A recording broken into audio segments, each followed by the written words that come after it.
तो वहां पर दक्ष महाराज को प्रजापति घोषित करना था।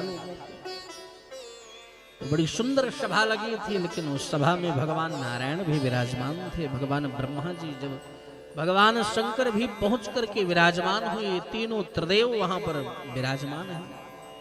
तो जैसे ही मंच पर आए महाराज दक्ष, जितने थे सभागार में सब उठ करके सम्मान किए, रिस्पेक्ट किए, स्वागत किया। लेकिन ना तो भगवान नारायण खड़े हुए, ना ही शंकर, ना ही ब्रह्मा। तो ब्रह्मा जी तो पिताजी हैं, इनको देखकर कोई मतलब नहीं, नारायण तो भगवान हरि हैं, कोई मतलब नहीं। लेकिन मेरी माँ, मेरे भाई, जो भगवान शंकर नहीं खड़े हुए, इसने में तो बड़ी नाराजगी आ गई दक्ष। और माइक पकड़ते ही शुरू हो गए, क्या देखिए भाई, सभा में शिष्ट व्यक्ति को ही आना चाहिए। जो अशिष्ट व्यक्ति सभा में आ जाते हैं ना, वो पूरे सभा का माहौल खराब कर देते हैं। अब एक दूसरे को सब देख रहे हैं, इसमें अशिष्ट कौन है भाई, हमको तो नहीं कह रहे, एक दूसरे को देख रहे हैं, इनको कह रहे हैं ऐसा तो नहीं, हम ही को, हमसे कोई गलती हो गई। और जब इधर उधर एक दूसरे को देखने लगे, इतने में ही महाराज दक्ष बोल पड़े, इधर उधर क्या देखते हो, ये काली आंख वाला शंकर तुझे दिखाई नहीं पड़ रहा है, बड़ी बड़ी आंखों वाला, ये शमशानवासी तुझे दिखाई नहीं पड़ रहा है। अरे भाई, इसके अंदर शिष्टाचार और संस्कार कहां से आएगा, जब सारी जिंदगी इसने स्मशान घाट में बर्बाद किया है, भूतों के साथ रहना, प्रेतों के साथ रहना, भस्म लगाना, सांप, भूत, प्रेत, सांप, बैताल का किस किस के साथ इसका उठना बैठना है, तो इसके अंदर संस्कार कहां से आए। ऐसे व्यक्ति को यहाँ कदापि नहीं आना चाहिए। इतनी बड़ी बड़ी बड़ी बड़ी बड़ी बड़ी बड़ी बातें। शमशानवासी निरपत्रपो है कथम प्रणाम न करोति। और दक्ष ने इतना क्रोध कर दिया, अढ़नपुर वालों जरा गौर करना, दक्ष के क्रोध को देखना। क्रोध चलो हो गया, आपने इतनी खरी खोटी सुना ली, लेकिन फिर भी क्रोध शांत नहीं हुआ और बोल पड़े कि आज मैं इसे श्राप देता हूं कि इस रुद्र को यज्ञ में से बहिष्कृत करता हूं, इसे कभी भाग ना दिया जाए। यह शमशान में निवास करने वाला। अब नंदीश्वर भगवान को आया क्रोध कि हमारे प्रभु को श्राप दे रहा है, तो बड़ा मूर्ख है। अभी ये प्रधानमंत्री नहीं हुआ तब इतना तगड़ा है, और जिस दिन इसने शपथ लिया तब तो महाभारत पैदा कर देगा। यानी अभी ये प्रजापति घोषित भी नहीं हुआ, होने वाला है। और उसके पूर्व ही कितनी खरी खोटी सबको गाली पाली बकने लगा, श्राप देने लगा। और जब इसने ये तो हद कर देगा महाराज, नंदीश्वर भगवान को आया क्रोध, सोई बोल पड़े, हे मूर्ख दक्ष, तू भगवान शंकर को गाली दे रहा। अरे मालूम नहीं कि जिनके स्मरण मात्र से यज्ञ सफल और तीर्थ पवित्र हो जाते हैं, ऐसे महादेव को तू अपशब्द बोल रहा है।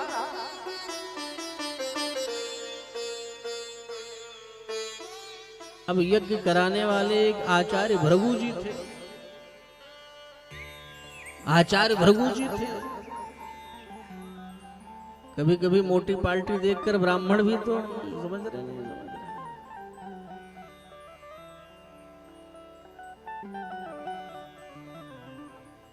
आचार्य भृगु भी बोल पड़े, नंदी तुम शांत रहो।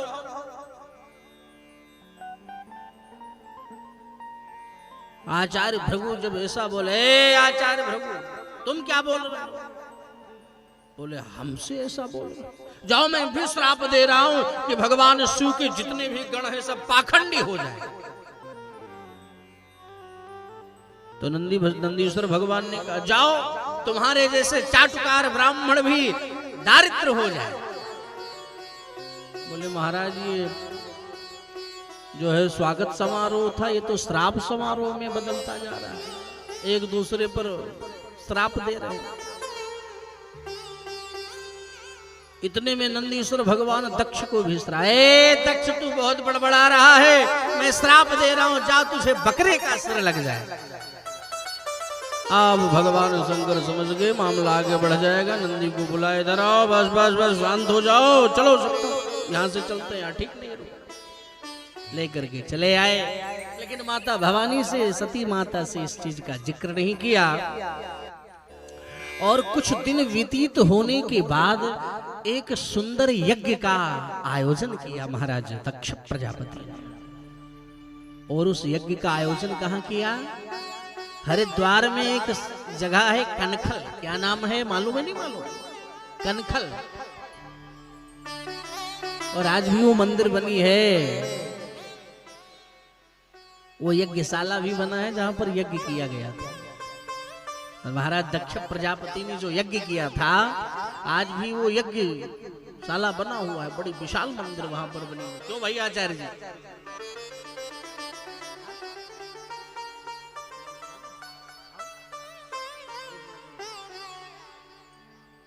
तो भाई हमारी तो हरिद्वार में कथा हुई थी हमारे श्री स्वामी जी के आश्रम में, जो कि सप्त सरोवर 16 नंबर ठोकर हरिद्वार में हुई थी हमारी कथा।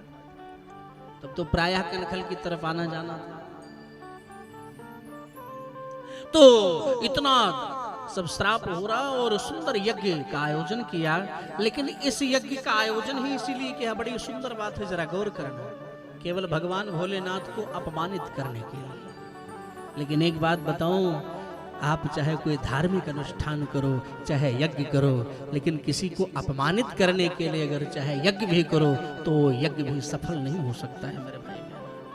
इसलिए हम लोगों को तोड़ने के लिए यज्ञ ना करें, हम लोगों को बेइज्जत करने के लिए यज्ञ ना करें, लोगों को दिखाने के लिए यज्ञ ना करें। अपितु जो हमारे दुश्मन भी हैं, जो हमसे वार्तालाप कभी नहीं कर रहे हैं, ऐसे लोगों को अगर हमने कोई धार्मिक अनुष्ठान किया है तो ऐसे कार्यक्रमों में एक दूसरे को जोड़ने के लिए सब कार्य किया जाता है मेरे भाई बहन।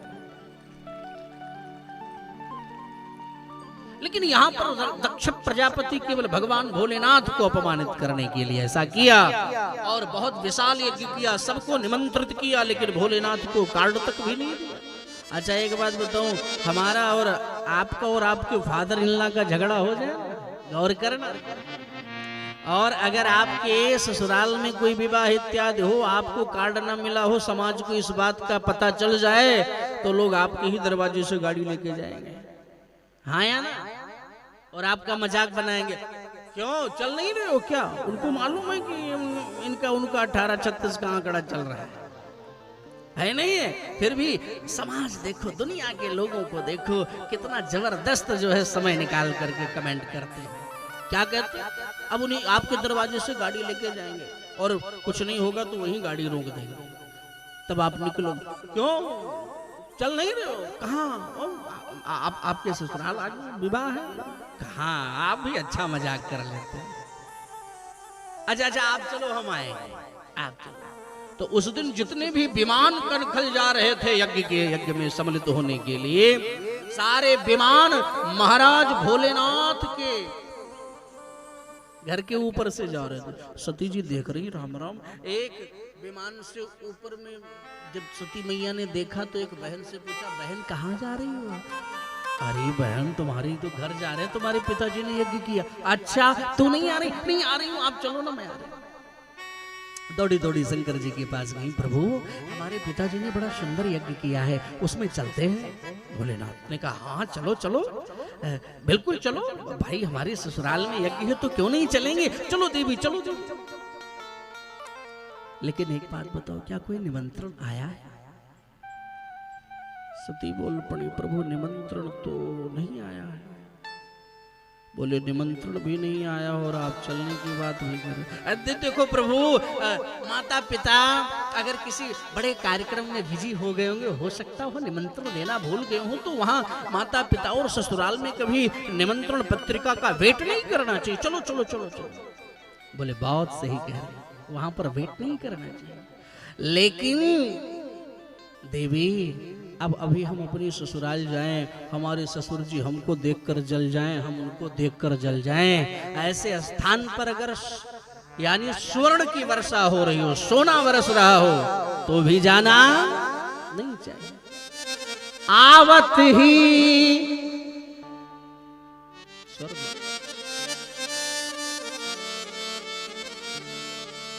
आवत ही हर से नहीं, नयन नहीं सने, तुलसी तहाँ न जाइए, चाहे कंचन बरसे। ऐसे स्थान पर नहीं जाना चाहिए। अरे नहीं नहीं, चलो प्रभु, सारी घटना को सुनाया भोलेनाथ ने सती को कि ऐसी ऐसी बात थी, इसलिए हमारा आपके पिताजी से झगड़ा हो गया है, इसलिए उन्होंने निमंत्रण नहीं दिया। बोले बोले नहीं नहीं नहीं, सती जी कह रही चलो हम उनको समझा देंगे, वो आपको आकर के ले गलती क्षमा, आपसे क्षमा मांगेंगे। बोले नहीं नहीं, हम तो नहीं जाएंगे, तुमको जाना हो जाओ, हम तो ये कहेंगे आप भी मत जाओ। बोले नहीं भोलेनाथ, हम तो जाएंगे, हमारी सब बहनें आई होंगी और हम नहीं जाएंगे तो कितना।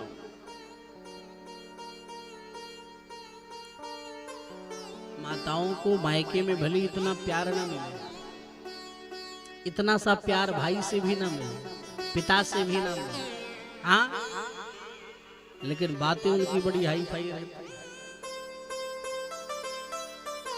हाँ चलो ठीक है, हाई फाई रखो, लेकिन एक विचार कर लो कि हमारा सब कुछ हमारे पति के घर, हमारे ससुराल, ससुराल की बुराई कभी मायके में करना नहीं चाहिए। कि हमारे यहाँ ऐसा हमेशा प्रसन्नता, हमेशा प्रशंसा करना चाहिए। अगर हम गरीब भी हैं तो भी कहना चाहिए नहीं फर्स्ट क्लास, सब भगवान की कृपा से हमारे ससुराल में सब बहुत अच्छा है। कहने का प्रयोजन यही है मेरे भाई बहन। भोलेनाथ ने इतना कह करके आंख बंद करके भजन करने लगे तो सती जी कह रहे हैं अच्छा तो आप नहीं जा रहे हो तो मैं जा रही हूँ। अच्छा ठीक है मैं जा रही हूँ। तो सती जी कुछ दूर जाती, भोलेनाथ आंख बंद किए तो कुछ दूर जाती, फिर मन में ख्याल आता है कि कहीं भोलेनाथ नाराज ना हो, फिर लौट के आ जाती। अब देखो अब मैं जा रही हूँ, तो जैसे सती जी आगे बढ़ती हैं तो आंख खोलकर भोलेनाथ देखते हैं क्या सचमुच चलेगी कि लौटेगी अभी। और जो लौटते दिखाई पड़ते सो भोलेनाथ आंख बंद कर रहे। देखो प्रभु हमको जाने दो। लास्ट में जब नहीं मानती हैं सती जी चली ही जाती हैं, तब 60,000 गणों को भोलेनाथ ने सती जी के पीछे भेज दिया कि जाओ उनको ससम्मान सहित वहां पहुंचाओ। लेकिन जब वहां सती जी पहुंचते हैं तो भोलेनाथ के अपमान को देखते हैं। यज्ञ कुंड, यज्ञ में हर एक छोटे से छोटे देवताओं का भी भाग है, लेकिन भोलेनाथ का भाग नहीं है। यह देख करके मन एकदम बड़ा दुखी हो जाता है। और सब जो जितनी बहनें हैं सब कमेंट कर रही हैं माँ सती की, मजाक कर रही हैं, अरे बहना तू आ गई, अरे कोई बात नहीं, झगड़ा तो होता ही रहता है, कोई बात नहीं। सती जी बहुत परेशान है। और सारी चीजों को जब देखा तो माता सती ने सोचा कि चलो चलकर देखें मेरी माँ की भावना मेरे प्रति कैसी है। तो केवल माँ सती की माँ ही रो रही थी सती के ना आने का कारण से। और रामायण में इसका बड़ा सुंदर वर्णन है। रामायण में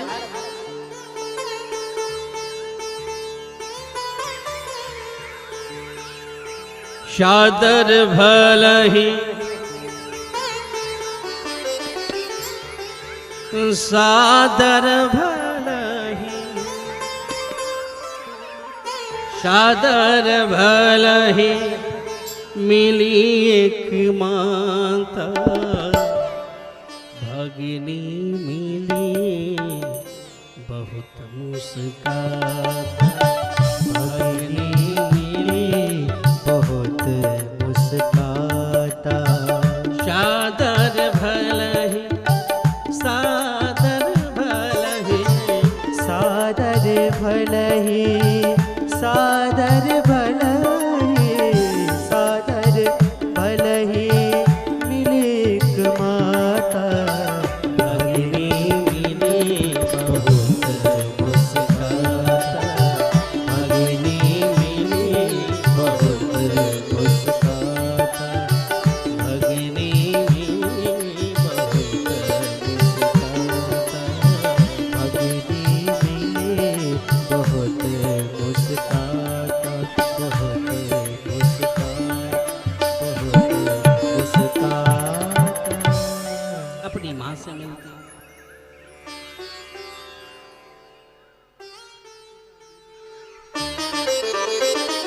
प्रकार से सती मैया फिर लौट करके आती हैं और अपने पिता को देखकर कहती हैं, ये आपने क्या किया है? तो महाराज दक्ष कहते हैं, अगर तुमको चुपचाप बैठना हो तो बैठो, नहीं यहाँ से चली जाओ। गच्छवा तिष्ठवा, यहाँ तो यहाँ चुपचाप बैठो अथवा चली जाओ। माँ सती कहती है, यो निंदति महादेवं निंद्यमानं शृणोति वा, तावो भो नरकं यातो याव चंद्र दिवाकर। बात बहुत सारी बातें हुई बोले, लेकिन अब इस शरीर को लेकर अगर मैं वापस जा भी रही हूँ तो जाते ही भगवान भोलेनाथ कहेंगे, आओ आओ तुम दक्ष की बेटी हो दाक्षायणी, तो हमें कैसा लगेगा? तो आपके द्वारा प्राप्त ये शरीर अब हम रखना ही नहीं चाहते। और आस का ही जोग आगिन तंजा भयव सकल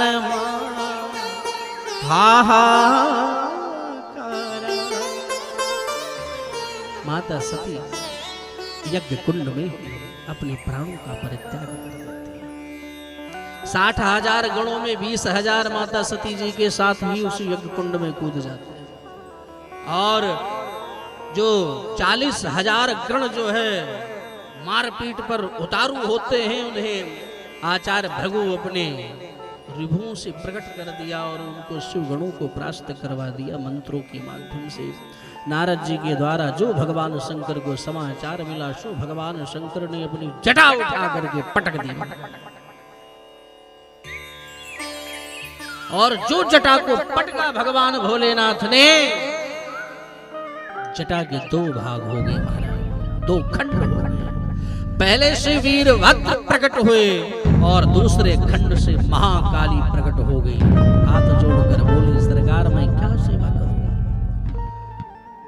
भगवान शंकर बोल पड़े, दक्षम स यज्ञम जहि, जाओ और दक्ष को यज्ञ सहित समाप्त कर दो। सो चल पड़े महाराज वीरभद्र। और जब वीरभद्र चले तो कितने गण लोग चले, ऐसा लग रहा है कि यज्ञ कुंड ही हिलने लगा महाराज, यज्ञशाला हिलने लगा।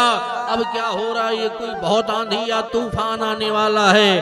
और महाराज पहुंच गए वीरभद्र, वो पिटाई चालू की सबकी, भूत प्रेत सब लगे हुए हैं साथ में। आचार्य भृगु दिखाई पड़े, उनकी तो दाढ़ी पकड़ करके खींच लिया। महाराज पूखा देवता आए, उनको एक हाथ मार दिया, सो उनके सारे दांत सब अंदर चले गए। सबकी पिटाई समझ समझ से की। और जब दक्ष चिल्लाने लगे तो दक्ष को उठा करके एक थप्पड़ मारा महाराज, सो गर्दन कट गया। और उठा करके गर्दन को अग्नि कुंड में स्वाहा। ब्रह्मा जी महाराज परेशान हुए, और जब परेशान हुए ब्रह्मा जी के पास सब देवता गए, तो ब्रह्मा जी सब देवताओं को लेकर के भगवान शंकर के पास गए। बोले, महाराज आप नाराज मत कीजिए, आपका संपूर्ण भाग यज्ञ में है। बोले, हमको मिलना ही नहीं, तब क्या करें? बोले, नहीं सरकार, अब आप चलकर यज्ञ को सफल कर दीजिए। तो सब लोगों के कहने पर भोलेनाथ वो यज्ञ में गए कनखल। बोले, हम आगे बुलाओ, यजमान कहाँ? बोले, सरकार यजमान कहाँ? बोले, हाँ। बोले, यजमान का शरीर तो ये है। बोले, गर्दन कहाँ है? बोले, वो तो स्वाहा। बोले, फिर कैसे संभव होगा? बोले, सरकार आप ही कुछ उपाय करो। तब जाकर भोलेनाथ ने एक बकरे का अस्त्र लगवाया, और जब बकरे का अस्त्र लगा करके पुनः जीवित किया, उसके बाद महाराज दक्ष बड़े सुंदर तरीके से स्तुति वंदन करते हैं। और स्तुति वंदन करते हुए बड़े अजीब लग रहे हैं, बम बम बम बम बम बम बम बम बम बम बम बम बम, बड़े अजीब गरीब लग रहे हैं। सबको हंसी आ गई भोलेनाथ को इस प्रकार की वंदना देख करके।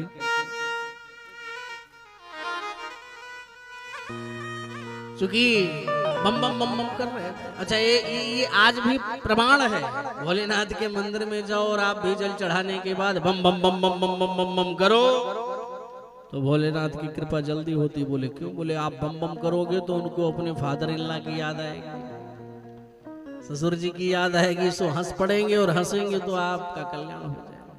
इसीलिए भोलेनाथ के मंदिर में जाओ तो बम बम जरूर करो। इस प्रकार महाराज जी के श्रीमुख से श्री राम कथा, श्रीमद् भागवत कथा, श्री शिव महापुराण, गरुड़ पुराण आयोजन कराने हेतु संपर्क करें। 9889454823